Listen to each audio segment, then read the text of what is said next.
የዶላር ጎርፍ ወይስ የዋጋ ንረት መርዶ? የ2026 የግብር ወቅትና የዲያስፖራው የኪስ ቦርሳ ትንቅንቅ።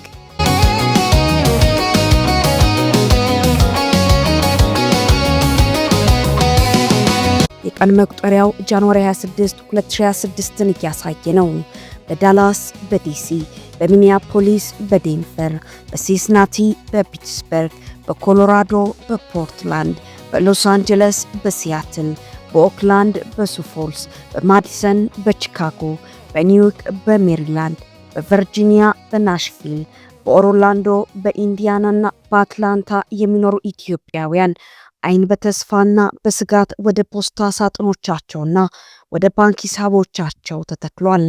የአሜሪካ የገቢዎች ባለስልጣን ወይም IRS በሮች በይፋ የሚከፈቱበት ቀን ነው።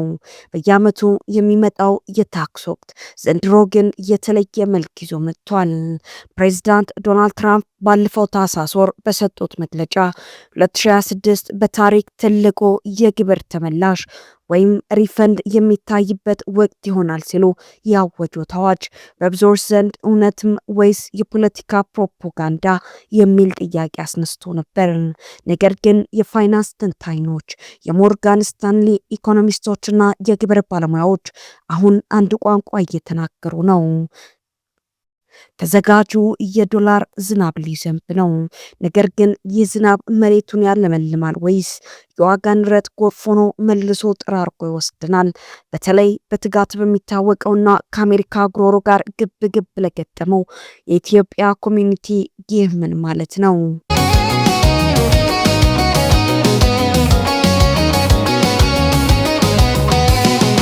የማይታየው የቁጠባ ሂሳብ ለምን ዘንድሮ ሪፈንዱ ጨመረም? ነገሩ እንዲህ ነው። በ2025 የትራምፕ አስተዳደር ያሳለፋቸው በርካታ የግብር ሕግ ለውጦች ፕሮቪዥንስ ነበሩ። ነገር ግን አንድ የቴክኒክ ክፍተት ወይም ሆን ተብሎ የተደረገ ስልት ተፈጠረ። IRS አሰሪዎች ከሰራተኞች ደሞዝ ላይ የሚቆርጡትን የታክስ መጠን ዊዝሆልዲንግ ቴብልስ አላሻሻለም ነበር። ይህ ማለት ምን ማለት ነው?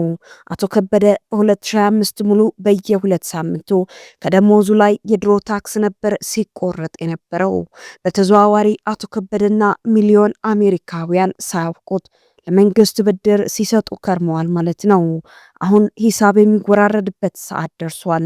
ያበየወሩ ከደሞዙ ላይ የተቆረጠው ትርፍ ገንዘብ አሁን በአንድ ጊዜ በቼክ መልክ ሊመለስ ነው።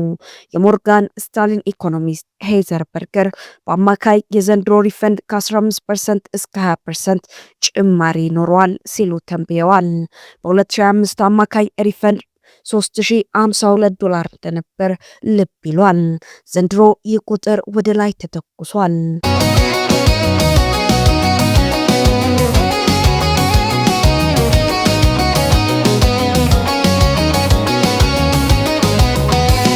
ለኢትዮጵያውያን አዲሱ የሰጠው ወርቃማ ዕድል። የዚህ ዓመት የታክስ ሕግ ለውጦች በተለይ በአሜሪካ ለሚኖረው ኢትዮጵያ ማህበረሰብ የስራ ባህልና የቤተሰብ አወቃቀር ልክ የተሰፉ ይመስላሉ። ለምን? እስቲ ዝርዝሩን እንመልከት። አንደኛ፣ የትርፍ ሰዓት ወይም ኦቨርታይም እና የቲፕ ነፃነት በርካታ ኢትዮጵያውያንን በጤናው ዘርፍ ወይም ነርሲንግ ሆም ኬር፣ በትራንስፖርትና በአገልግሎት ዘርፍ ተሰማርተው ይገኛሉ። ሌሊቱን ከቀን ጋር አጋጭተው ደብል እየሰሩ ልጆቻቸውን የሚያሳድጉ ወገኖቻችን ቁጥር ቀላል አይደለም። አዲሱ ሕግ ለትርፍ ሰዓት ክፍያ ወይም ኦቨርታይም ፔይና ለቲፕ ወይም ቲፕ ኢንካም አዲስ የግብር ቅናሽ ዴዲኬሽን አስተዋውቋል። ይህ ማለት ያሁሉ እንቅልፍ አጥተ የሰራበት የትርፍ ሰዓት ክፍያ እንደ ድሮ በታክስ አይበላም ማለት ነው። ይህ ለነርሶችና ለሆቴል ሰራተኞች ትልቅ የምስራች ነው። ሁለተኛ፣ የልጆች ታክስ ክሬዲት ወይም ቻይልድ ታክስ ክሬዲት። ልጅ የሰጠው ይንጠልጠል ይላል ያገሬ ሰው። በአሜሪካ ግን ልጅ የሰጠው ታክስ ይቀነስለት ሆኗል። የትራምፕ ሕግ የልጆች ታክስ ክሬዲትን ጣሪያ በከፍተኛ ሁኔታ አሳድጎታል። ባለብዙ ቤተሰብ የሆኑ ኢትዮጵያውያን በዚህ ዓመት የሚያገኙት የገንዘብ መጠን የቤታቸውን በጀት በከፍተኛ ሁኔታ ሊደጉም ይችላል። ሶስተኛ፣ የመኪና ብድር ወለድ አውቶ ሎን ኢንትረስት ቀደም ብለን በሰራነው ዘገባ የመኪና ብድር ወለድ እንዴት ኪስን እያደጠ እንደሆነ አይተናል። አዲሱ ሕግ ግን እዚህ ላይ ማካካሻ ይዞ መጥቷል። ለመኪና ብድር የምትከፍሉት ወለድ አሁን ከግብር ላይ መቀነስ ይቻላል። በተለይ ውድ መኪና ገዝተው በወለድ ሲማቅቁ ለነበሩ ይህ የታክስ ወቅት የተወሰነ እፎይታ ይሰጣል። አራተኛ የስታንዳርድ ዲዳክሽን ማደግ መንግስት ግብር ከፋዮች መረጃዎችን ሳያቀርቡ ወይም አይተማይዝ ሳያደርጉ የሚቀንስላቸውን መደበኛ የገንዘብ መጠን አሳድጎታል። ይህም የግብር ሂደቱን ከማቅለሉም በላይ ብዙ ገንዘብ ኪስ ውስጥ እንዲቀር ያደርጋል።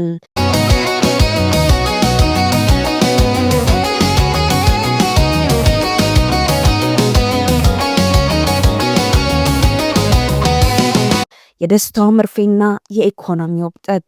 ነገር ግን ሁሉም ነገር አልጋ ባልጋ አይደለም። ገንዘብ ሲበዛ ችግርም ይበዛል እንደሚባለው የወደ ገበያው የሚፈሰው በቢሊዮን የሚቆጠር ዶላር የራሱ የሆነ የጎንዮሽ ጉዳት አለው። የብሔራዊ ኢኮኖሚ ምክር ቤት ዳይሬክተር ኬቪን ሃሴት ለሲኤንቢሲ እንደተናገሩት ይህ ገንዘብ ሰዎች ወደ ገበያ መጥተው እንዲገበያዩ ያደርጋል። ሸማቾች ሲገዙ ኢኮኖሚው ያድጋል ይላሉ እሳቸው። ነገር ግን የማሳቹሴትስ ቴክኖሎጂ ኢንስቲትዩት ወይም ኤምአይቲ ኢኮኖሚስት ጆናታን ፓርከር ሌላ ማስጠንቀቂያ ያላቸው ይህ በቀላሉ የዋጋ ንረትን ኢንፍሌሽን ሊቀሰቅስ ይችላል። ኮቪድ-19ን አስታውሱ። መንግስት ቼክ ሲበትን ሰዎች መኪና፣ ኤሌክትሮኒክስ እና ልብስ መግዛት ጀመሩ። ውጤቱ ምን ሆነ? የዋጋ ንረት ሰማይ ነካም። አሁንም በተመሳሳይ ሁኔታ በፌብሩዋሪና ማርች ወር ላይ በሚሊዮን የሚቆጠሩ ሰዎች ሪፈንድ ሲያገኙ ወደ ሱቅ ከሮጡ የእቃዎች ዋጋ መጨመሩ አይቀርም። የሞርጋን ስታንሊዋ ሄዘር በርገርም በበኩላቸው ከታሪፍ መጨመርና ከጤና መድን ዋጋ መናር ጋር ተያይዞ የሪፈንድ ገንዘብ በዋጋ ንረት ሊበላ እንደሚችል ያስጠነቅቃሉ።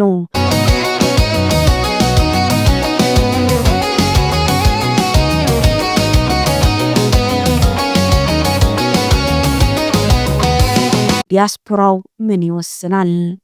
ፓይፐር ሳንድለር የተሰኘው ተቋም ባደረገው ጥናት ከ30 ሺህ እስከ 60 ሺህ ዶላር ገቢ ያላቸው ቤተሰቦች ብዙ የአሜሪካ ሰራተኛ መደብ ከሚያገኙት ሪፈንድ 30% የሚሆነውን ለቅንጦት ዕቃዎች ዲስክሪሽነሪ ፐርቼዝስ እንደሚያውሉት አረጋግጧል። በአንጻሩ ባለጸጎች ገንዘቡን ይቆጥቡታል። እዚህ ላይ ነው የኢትዮጵያ ማህበረሰብ ፈተና የሚመጣው። የሪፈንድ ሲመጣ ሁለት ግፊቶች አሉ። አንደኛ የሀገር ቤት ግፊት ወይም ሪሚታንስ። በኢትዮጵያ ያለው የኑሮ ውድነትና የውጭ ምንዛሬ ለውጥ ብዙዎች ያገኙትን ሪፈንድ በፍጥነት ወደ ሀገር ቤት እንዲልኩ ያስገድዳቸዋል። ይህ የተቀደሰ ተግባር ቢሆንም የራስን የፋይናንስ ቀዳዳ ሳይደፍኑ መላክ በረዥም ጊዜ ይጎዳ እንደሆነ ማሰብ ያስፈልጋል። ሁለተኛ የብድር ወጥመድ። ብዙ ኢትዮጵያውያን በክሬዲት ካርድ ዕዳ ውስጥ ናቸው። ናሽናል ሪቴል ፌዴሬሽን እንዳለው 82% የሚሆኑ ሰዎች ሪፈንዱን ለዕዳ ክፍያ ለመዋል አቅደዋል። ለዲያስፖራው ማህበረሰብም ትክክለኛው እርምጃ ነው። የማንቂያ ደወል ሳይቃጠል በቅጠል። ጃንዋሪ 26 እየቀረበ ነው። የዶላር ቼኩ ወይም ዳይሬክት ዲፖዚት ወደ ባንካቸው ሲገባ ስሜቱ ደስ ይላል። አዲስ መኪና ያምራል። ወደ ኢትዮጵያ ለሽርሽር መሄድ ያጓጓል። ነገር ግን ኤክስፐርቶች የሚሰጡት ምክር አለም። ቸኩላችሁ አታወራርዱ። በተለይ ብዙ የታክስ ቅናሽ ዲዳክሽን ያላችሁ ሰዎች የግብር ባለሙያዎችን ወይም ሲፒኤ ሳታማክሩ በችኮላ ፋይል አታድርጉ። አዲሱ ሕግ ብዙ ዝርዝር ስላለው የምትጠቀሙበትን እድል እንዳታልፉ ተጠንቀቁ። ለዋጋ ንረት ተዘጋጁ። የሪፈንዱ ገንዘብ በእጃችሁ ሲገባ የገበያው ዋጋም አብሮ ሊጨምር ይችላል። ስለዚህ አስፈላጊ ነገሮችን ግሮሰሪ ሰፕላይስ ቀድሞ መግዛት ብልህነት ነው። ዕዳን ቅድሚያ ስጡ። አዲሱ ቴሌቪዥን ይቆያል።